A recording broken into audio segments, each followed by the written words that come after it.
말씀은 누가복음 9장 57절에서 62절까지입니다. 우리 다 같이 함께 읽겠습니다. 시작. 길 가실 때에 어떤 사람이 여짜오되 어디로 가시든지 나는 따르리이다. 예수께서 이르시되 여우도 굴이 있고 공중의 새도 집이 있으되 인자는 머리둘 곳이 없도다 하시고, 또 다른 사람에게 나를 따르라 하시니 그가 이르되 나로 먼저 가서 내 아버지를 장사하게 허락하옵소서.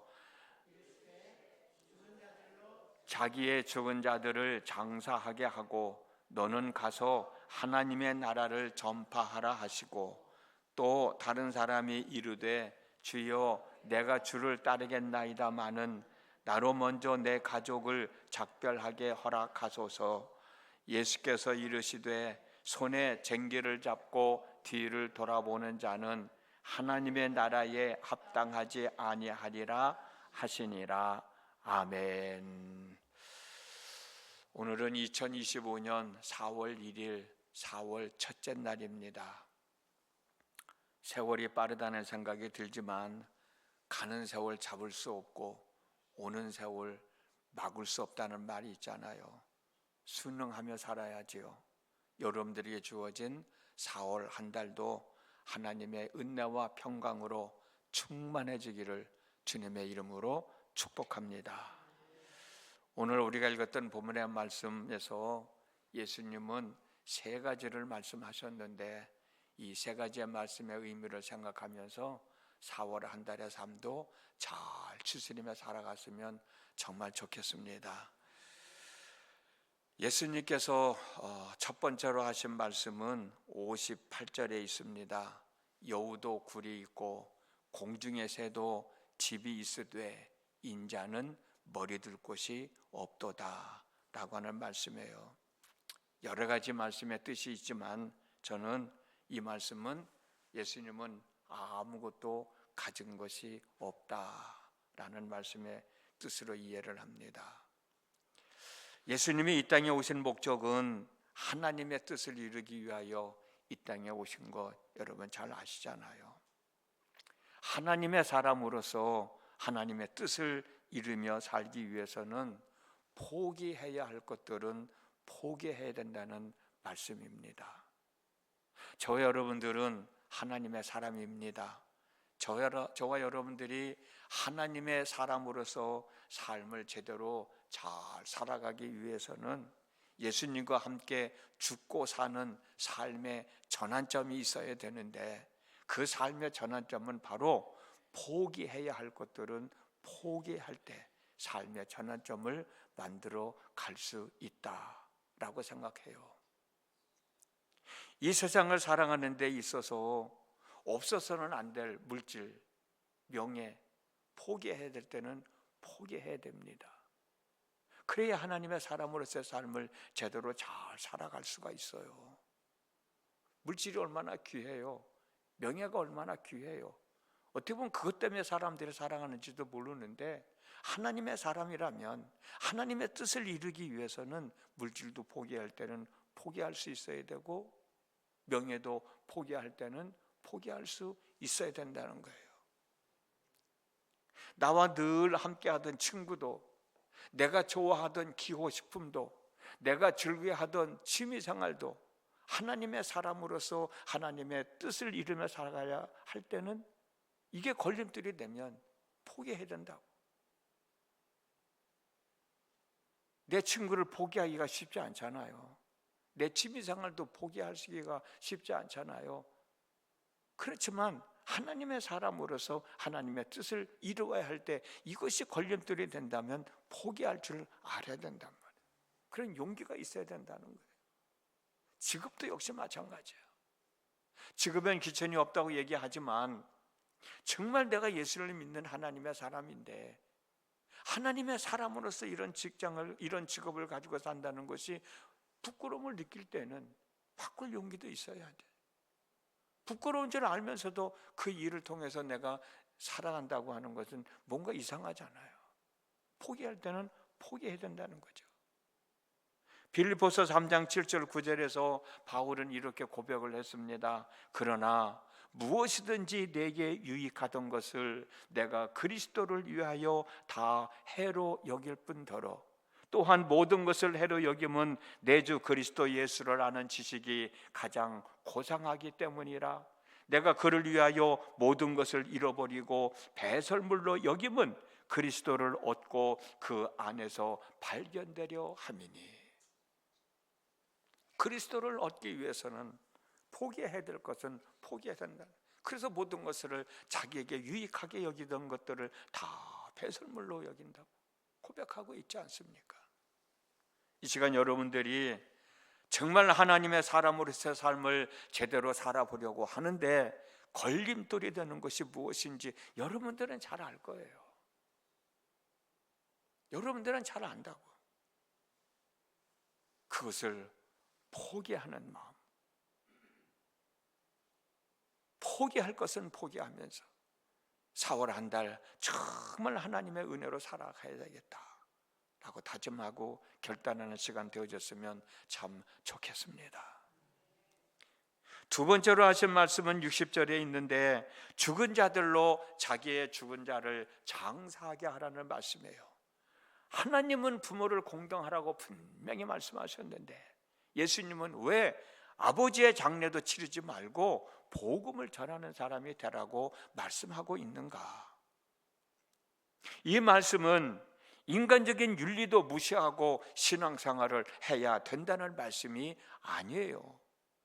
예수님께서 죽은 사람은 죽은 사람들로 하여금 장사를 치르게 하고 너는 복음을 전하는 사람이 되라고 하신 말씀의 뜻은 여러 가지가 있지만 하나님의 복음이 사람이 정한 도덕적 개념보다 윤리적 개념보다 선행되어져야 한다라고 하는 말씀입니다. 하나님의 복음이 사람의 정해놓은 도덕적 개념보다 윤리적인 개념보다 우선되어져야 한다라는 말씀이에요.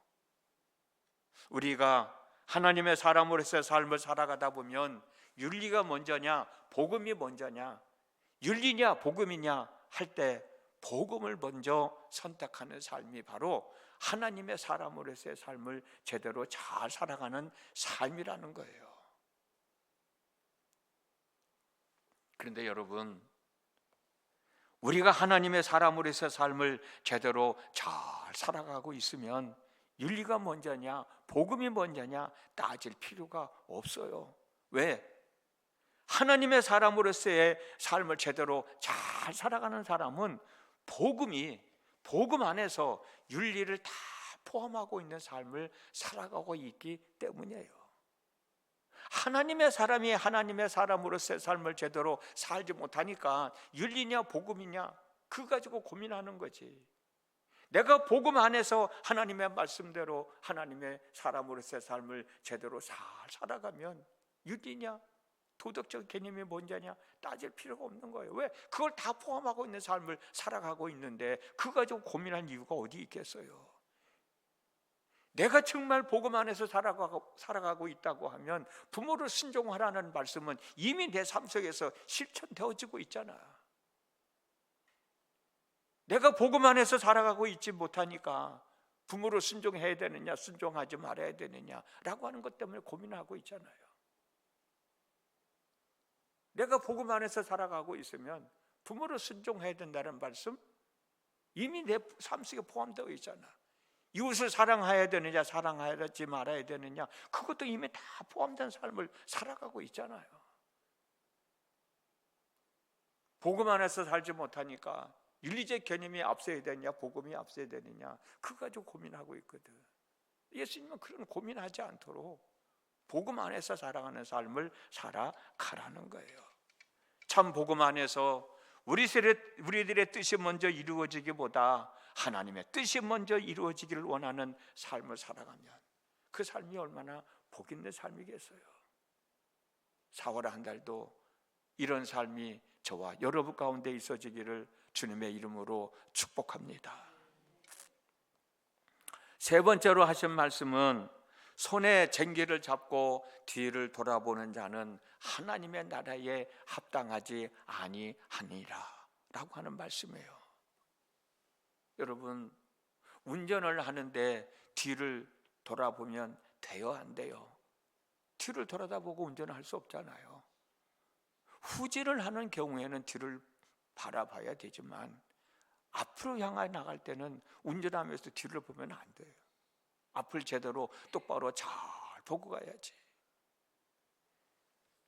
마찬가지로 쟁기를 잡고 쟁기질 하는 것도 역시 마찬가지예요. 요즘은 쟁기질 하는 거 없습니다만 누가 요새 쟁기질 하는 데 있어요? 다 기계로 하지. 그러나 우리 어렸을 때는 쟁기질 하는 거 봤잖아요. 앞에서 소를 몰 때 그 소를 보고, 앞에 있는 소를 보고 몰아야 쟁기질을 제대로 잘 할 수 있지. 소는 앞으로 나가는데 쟁기를 잡은 사람이 뒤를 보고 있으면 그 소가 어디로 가는지 알 수 있겠냐고. 소를 올바른 길로 인도할 수 있겠냐고. 몰고 가면서 쟁기질을 할 수 있겠느냐고. 그래서 쟁기질을 하는 사람은 뒤를 돌아다보지 말고 앞을 보고 나가라고 오늘 예수님은 말씀하고 있는 거예요. 지금까지 살아온 날들은 살아온 날들일 뿐입니다. 살아오면서 가슴 아픈 일도 있었고 마음 아픈 일도 있었고 고난을 당하는 일도 있었지만 이런 일들이 되풀이되지 않기 위해서 뒤를 돌아보는 것은 당연히 뒤를 돌아봐야 되지만 내가 앞으로 살아가는 삶 속에서 뒤의 일 때문에 앞으로 살아가는 일에 장애가 되면 안 된다는 말씀이에요. 뒤의 것은 잊어버리고 새로운 마음가짐을 가지고 내가 새 출발을 할 때는 앞을 보면서 살아가야지. 뒤엔 일에 고착되어서 앞으로 나가는 삶에 장애가 되면 안 된다고. 그 말씀을 지금 하고 있는 건 아닙니까? 내일의 삶을 살아가는 데 있어서 뒤를 돌아다보면서 과거의 삶에 붙들려서 고착되어서 앞으로 나가지 못하면 내게 주어진 하루하루의 삶은 아무 의미가 없잖아요. 바울은 뒤의 것은 잊어버리고 주님께서 주신 상급을 얻기 위하여 달려간다고 얘기하고 있잖아요. 빌립보서 3장 12절에서 14절 말씀입니다. 내가 이미 얻었다 함도 아니요 온전히 이루었다 함도 아니라 오직 내가 그리스도 예수께 잡힌 바 된 그것을 잡으려고 달려가노라. 형제들아, 나는 아직 내가 잡은 줄로 여기지 아니하고 오직 한 일, 즉 뒤에 있는 것은 잊어버리고 앞에 있는 것을 잡으려고 표대를 향하여 그리스도 예수 안에서 하나님이 위에서 부르신 부름의 상을 위하여 달려가노라. 하나님이 우리에게 새로운 달 4월을 허락해 주셨으니까 3월달이야 어떻게 살아왔든 새로운 4월을 살아가려면 잊어야 될 것은 잊어야 되지 않아요. 버려야 될 것은 버려야 되잖아요. 포기해야 할 것은 포기해야 되잖아요. 그리고 하나님 말씀 안에서 내가 4월 한 달을 잘 살아가야 되겠다고 다짐하고 결단하고 하나님의 은혜를 구하는 삶이 있어야 되지 않겠냐고요. 우리는 지난 한 달도 잘 살아왔어요. 2025년 4월 한 달도 버릴 것은 버리고 복음 안에서 앞을 향하여 열심히 살아감으로 하나님의 은혜가 더하여지는 여러분들의 삶이 되어졌으면 좋겠습니다. 그리 될 수 있기를 주님의 이름으로 축복합니다. 기도합니다. 오늘도 저희들에게 하루의 삶을 허락해 주셨습니다. 4월을 살아가는 첫째 날입니다. 4월 한 달을 어떻게 살아가야 될까 나름대로 다 계획하고 있겠지만 오늘 예수님께서 하신 말씀대로 참 하나님의 사람으로서 하나님의 은혜를 입고 살아가려면 포기해야 할 것들은 포기해야 된다는, 하나님의 은혜를 입는데 걸리적거리는 것이 있으면서도 그것을 버리지 못하고 하나님의 은혜를 받는다고 하는 것은 무언가 잘못된 것 아닌가. 내가 하나님의 사람으로서 하나님의 은혜를 입으며 살아가는데 걸림돌이 되는 것들 포기할 줄 아는, 버릴 줄 아는 그 결단이 우리들에게 있어지게 하여 주시어서 하나님의 은혜를 입고 살아가는 저희들 되어지게 하여 주시옵시고 복음 안에서, 말씀 안에서, 믿음 안에서 살아가는 저희들이 되도록 인도해 주시기를 원하고, 하나님 앞에 고백한 것을 잊지 말고 그 고백한 것을 이루기 위하여 뒤를 바라보지 말고 앞을 바라보며 천국을 향하여 하나님의 역사하심을 바라보며 살아가는 저희들이 되어지도록 인도해 주시기를 원합니다. 하나님의 은혜 안에서 살기를 원하는 마음으로 오늘 또 새벽을 깨우고 때를 따라 돕는 은혜를 얻기 위하여 하나님 앞에 있습니다. 사랑하는 성도들, 하나님 한 사람 한 사람 기억하여 주시고 그들에게 있어야 할 하나님의 은혜를 더하여 주시어서 하나님의 사람으로 부끄럼 당하지 아니하며 오히려 하나님의 영광을 드러내며 살아가는 귀한 믿음의 권속들이 되도록 하나님 역사해 주시옵소서. 예수님의 이름으로 기도드렸습니다. 아멘.